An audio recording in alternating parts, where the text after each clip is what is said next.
She dusted herself off, learned English from Sesame Street and the Electric Company, and after a lot of hard work and sacrifices from her parents, would graduate from Harvard Law School. Anat is now my wife and provides an even better future for our family, including our 3 children. Her journey, her family's sacrifices, and her success are similar to the journey, sacrifices, and success of many of our families, including Marco Rubio's own family. It is quite simply the American dream. What drew me to Marco was his vision, temperament, and record. He, like my wife, has an unapologetic and aspirational love for this country. They both truly understand the special role America plays in this world. And they both understand, quoting Senator Rubio here, an America that fails to support Israel is an America that undermines its own vital interests. You see, the American and Israeli relationship works in both directions and has for some time. When the Soviet tanks were streaming down Syria towards Jordan in 1970, it was joint U.S.-Israeli actions that helped save the Hashemite regime in Jordan.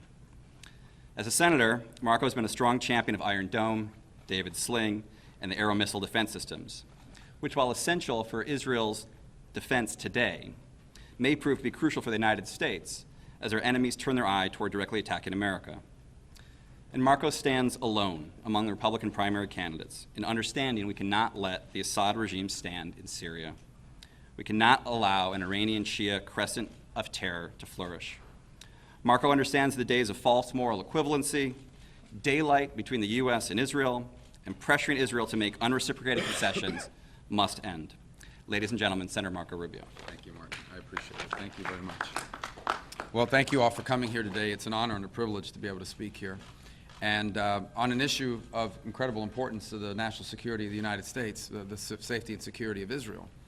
I'll begin by saying that, first of all, I hope everyone understands that Israel is not just another country.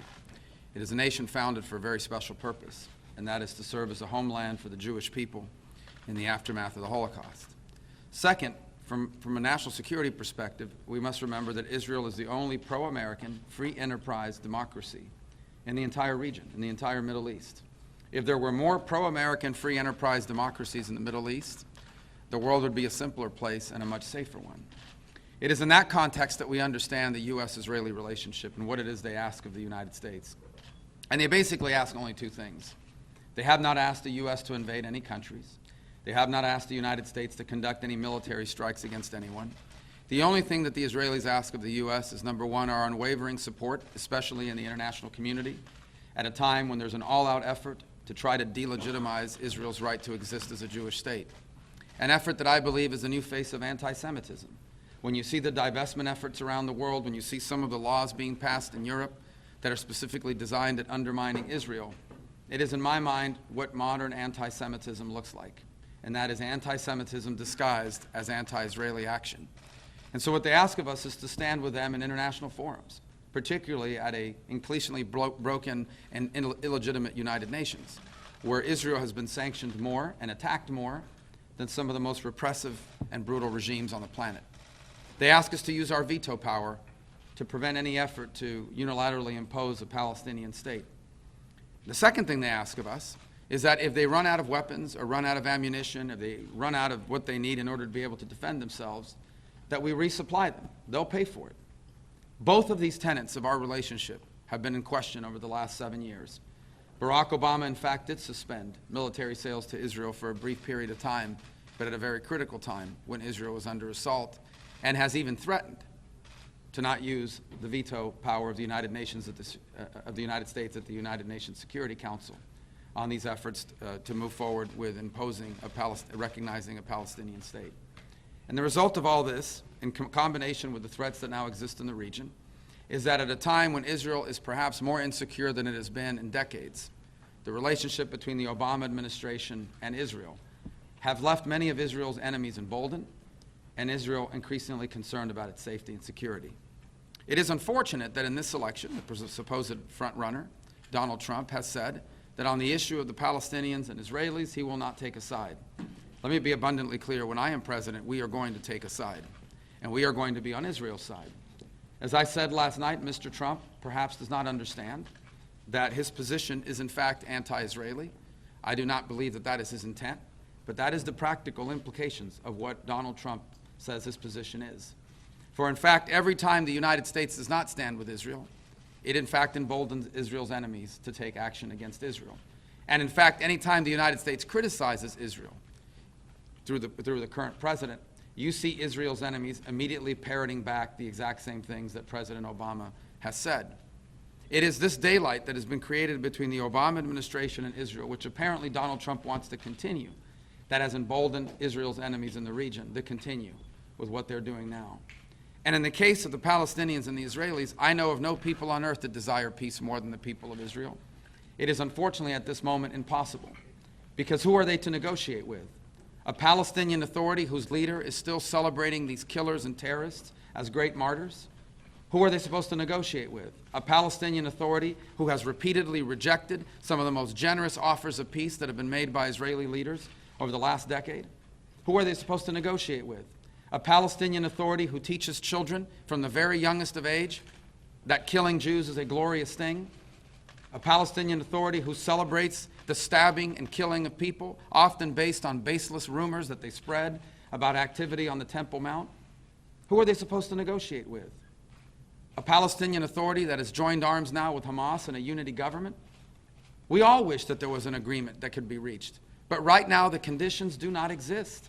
And forcing Israel to the negotiating table, as apparently Donald Trump intends to do, only further weakens Israel and only further emboldens their enemies. This is an important moment. We are understanding here that what we are electing is not simply someone who's supposed to entertain us for 4 years. We are electing the next commander-in-chief and the President of the United States, whose statements have consequences throughout the world.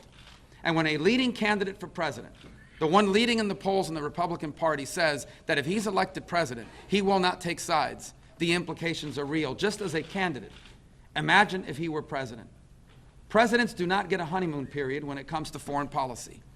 You may have a 100-day honeymoon period with Congress on domestic policy, but you will not get a honeymoon period on the international stage.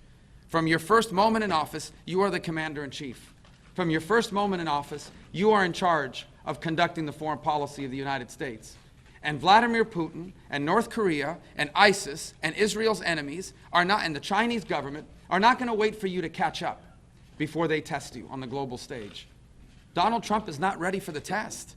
Last night exposed his lack of understanding and sophistication on these issues. And he is asking us to now make him the President of the United States. And he is now asking us to turn over the national security of the United States to him. And so I hope that voters in Florida last night got a view on this and understand what's at stake in this election. The 21st century is substantially more dangerous than any time we have faced since perhaps the 1950s and 60s. The world and the threats in the world have grown exponentially in just the last 5 years. A lunatic in North Korea has nuclear weapons. The Chinese Communist Party is trying to take over the South China Sea. Vladimir Putin is threatening the unity of Europe and, by the way, sowing instability in the Middle East. Radical Islamic jihadists are spreading throughout the world. ISIS now has affiliates in over a dozen countries. And Iran is about to acquire over $100 billion of cash, which they will use to build up their own capabilities. And one day, I believe, either build or acquire a nuclear weapon with which they can hold the world hostage, and if we take him at his word, with which they can destroy the state of Israel. And so we cannot afford to have the commander-in-chief and the next president of the United States to be someone who simply does not have the basic knowledge, not to mention the competency or the temperament, to lead this country at such a dangerous time.